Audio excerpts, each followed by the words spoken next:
In 2010, I reported on the brand new Jaguar XJ from Paris, and I was fortunate enough to drive the very first cars around the city. And now, 8 years on, this has come to the end of its working life. So I wanted to find out what this particular model has offered the chauffeur industry.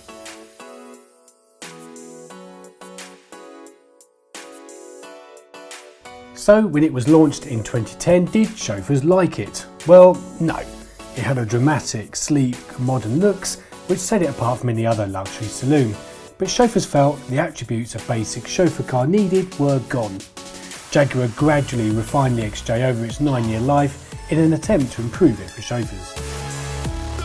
So one thing Jaguar absolutely nailed with this model of the XJ is the engine in this Autobiography edition. We have a 5-litre V8 supercharged petrol engine pushing out 510 brake horsepower. So when you have the client on board, it does everything you need, just burbles along in the background. And when you drop the client off, you can drop a couple of gears and really have a little bit of fun. Most operators obviously chose the V6 diesel derivative, which was probably the highlight of the new XJ. However, the car as a whole did have its issues. So rear seat space has always been a bugbear with this model of the XJ. I mean, I'm 5'10", and yeah, there are just a few inches. I mean, I wouldn't say it's necessarily cramped, but if you are 6 foot, then I would imagine, you know, you could have some issues here. It's certainly not the most spacious luxury car out there.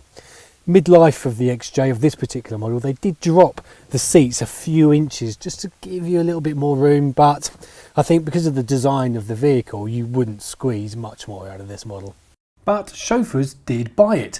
I suppose they become fond of it over time. It wasn't the perfect chauffeur car unless you started to spend big money on plenty of rear seat upgrades.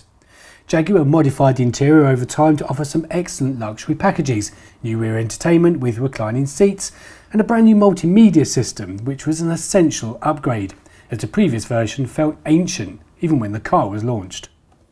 So the next generation of the Jaguar XJ in 2019 is likely to feature a hybrid drivetrain, if not a fully electric one.